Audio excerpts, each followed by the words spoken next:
Welcome to my YouTube channel. বন্ধুরা, আজ আমরা একটি ক্লাস 5-এর পরিবেশ বিজ্ঞানের আমাদের পরিবেশের একটি প্রশ্নপত্র আলোচনা করব। দেখো, যার টাইম হচ্ছে 3 ঘন্টা, ফুল মার্কস 100। দেখো, অ্যানুয়াল পরীক্ষার কোশ্চেন। সঠিক উত্তরটি নির্বাচন করে সম্পূর্ণ বাক্যটি লেখো। কাণ্ড উদ্ভিদের ড্যাশ অবরোহী, আরোহী না পার্শ্বীয় অংশ। পরিযায়ী প্রাণী হলো কে? পঙ্গপাল, উটপাখি না মোনার্ক।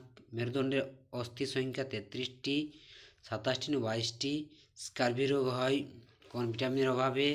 পৃথিবীতে জোয়ার হয় চাঁদের আকর্ষণে না সূর্যের আকর্ষণে না চাঁদ ও সূর্যের উভয়ের আকর্ষণে? এরপরে দেখো, শূন্যস্থান পূরণ আছে। চাকে রানী মৌমাছিদের ডিম পাড়ার স্থানকে ড্যাশ কম্ব বলে?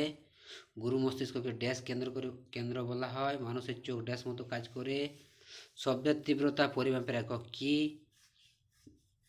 লিভার একটি ড্যাশ যন্ত্র। এরপর দেখো, ঠিক ভুল দেওয়া আছে, ঠিক ভুলগুলো দেখে নাও। এরপর চলে যাই আমরা পরের পেজে। দেখো,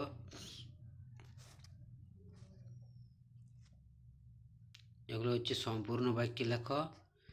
শ্রেণীবিন্যাসের সর্বনিম্ন স্তরটি কোনটি? আঁশযুক্ত নানা পতঙ্গ বলা হয় কোন প্রাণীকে? দেখে নাও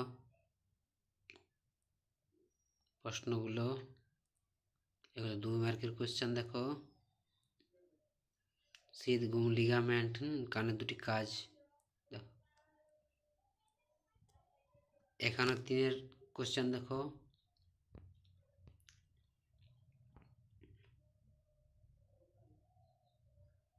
এগুলো হচ্ছে একটু বড় কোশ্চেন। ব্যাস, এখানে সমাপ্ত।